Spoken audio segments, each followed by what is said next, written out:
Traditional leaders and civic organizations are appealing to South Africa's government to join them in stepping up the fight against the scourge of gender-based violence. The call was made during the launch of a gender-based violence awareness campaign led by Safety and Security Sector, Education and Training Authority in Thohoyandou, Limpopo.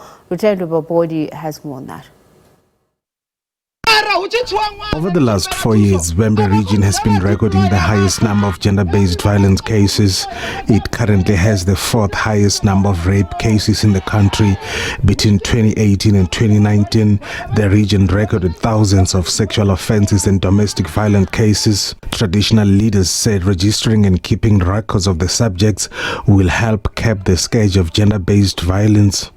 We must participate monitoring in different villages who is our visitors, and we must record all our visitors to the traditional leader, headman or senior traditional leader, so that we can monitor any movement. Yes, it's what we are doing, especially in my area where we are having around 79 traditional leaders. We have that resolution. Victims of gender-based violence say conducting school awareness campaigns on gender-based violence will nip the scourge in the bud. More especially for them to go to schools that children are being bullied. Because as for me, I was bullied at school, but then the government didn't do anything. But likely my family stood up, and some of the community members stood up. That's why I'm still here today. So the government should normally visit schools, not because someone is being bullied, but then to teach schools and learners that bully is not a very important thing, but then they should stop. Safety and Security Sector, Education and Training Authority says community members are the first port of call in the fight against social ills. The intervention, we've designed it such that we are targeting traditional leaders, we are targeting councillors, we are targeting community development practitioners, people who, once they have been trained, are then going to use that information in their leadership. The Vembe region has also seen a spike in kidnapping cases in recent weeks. Lutendo Bobodi, SABC News, Thohoyandou. We speak now to Taimim Donswa, who is the Chief Executive Officer of the Safety and Security Education and Training Authority. A very good evening to you, and thank you so much for speaking to us. So the National Gender-Based Violence and Femicide Strategic Plan is obviously from that wide berth of looking at incidents across the country.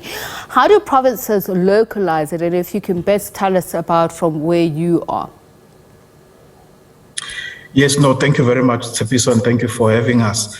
The strategy is being implemented from our side as a SETA. We are responsible for skills development, and the GBV awareness program that we are rolling out in 4 provinces is part of our contribution. So I just want to understand, I mean, it's one thing having a broad-based plan, but how do you localize it and make sure that it is primed for the context within which you're dealing with it?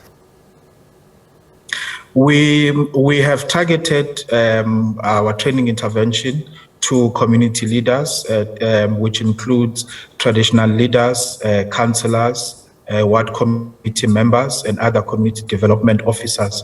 They are going to be trained and given the skills so that in their leadership they can then assist in dealing with the scourge of gender-based violence by referring firstly through awareness, and secondly, by referring the survivors and victims to appropriate authorities and other areas where help can be provided.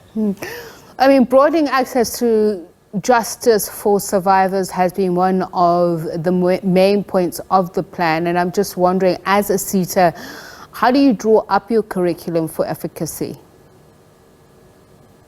The curriculum is drawn up and is accredited by the South African Qualifications Authority, and in the process of drawing the curriculum up, there are consultations that take place as is required by the South African Qualifications Act. And in terms of changing the social norms and behavior through high-level awareness raising, prevention campaigns, how do you inculcate that into your learnings? It is inculcated. South Africa has done it before with the HIV and AIDS pandemic, where societal behavioral change programs were rolled out. This is just but a beginning of an intervention that we are making countrywide, and we are hoping that in due course we'll start seeing a drop in the number of GBV cases. So what's unique about what you're doing at the moment compared to what has been in the system before? We are targeting community leaders. We are targeting traditional leaders in particular. They are the moral compass for communities, particularly in the rural spaces. We have requested them, and they have agreed to assist us and in raising awareness, particularly through the structures that they are responsible for. We are also working with local government councillors in particular, and they work with ward committees who are also part of the people that we are going to be empowering through the training that is being rolled out. And just to reflect on the point that you've just made in terms of traditional leaders, now, if one is strengthening the existing architecture to promote accountability, there needs to be room for conversation. And I ask this against the backdrop of some of these systems or the socialization thereof are hierarchical or even patriarchal. So how do you create open and safe spaces to talk about gender-based violence when there are these divides, these social divides?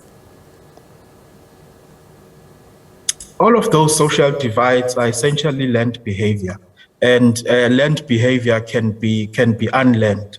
We are asking society to change the way in which things are being done. We are seeing young women being taught and raised to be of service to men, that to be a woman, you must be a wife. That is a societal matter that needs to be revisited, and part of the program and part of the discussions that we are holding with the traditional leaders as we are rolling out this program is for them to assist us to change those societal behavioral patterns. Now, so do you focus more on men or women, or is it equal opportunities that you provide? And I'm interested particularly because the creation of more economic opportunities for women who are vulnerable to abuse because of poverty and, of course, the situations that they find themselves in has been one of the things that's been highlighted as important. In all our interventions in SASITA, we target 54% of participants in all of our programs are women, and therefore there is a balance. We are also including the element of localization. For an example, in the Vembe district in Limpopo, which is where we were launching the program, we are emphasizing the role of a Makadzi, who is essentially an aunt to a traditional leader. They can play a huge role in terms of creating awareness and just making sure that these cases of gender-based violence, when they do occur, that support is provided to the victims and that they are referred to the appropriate authorities. And of course, there is also awareness and prevention measures that are also being rolled out. And from a multi-sectoral approach to harness these various roles and responsibilities and the resources, the commitment across society, how or whom are you working with? How are you able to achieve that? In our CETA, we are responsible for the justice and crime prevention cluster in government. So there are training interventions that are taking place with the SAPS, with prosecutors, with attorneys in the legal profession, and also with corrections. All of those subsectors are subsectors that our CETA is responsible for. And so when we are rolling out these gender-based violence interventions, they're not just focusing on communities only, but also on the other role players in the system.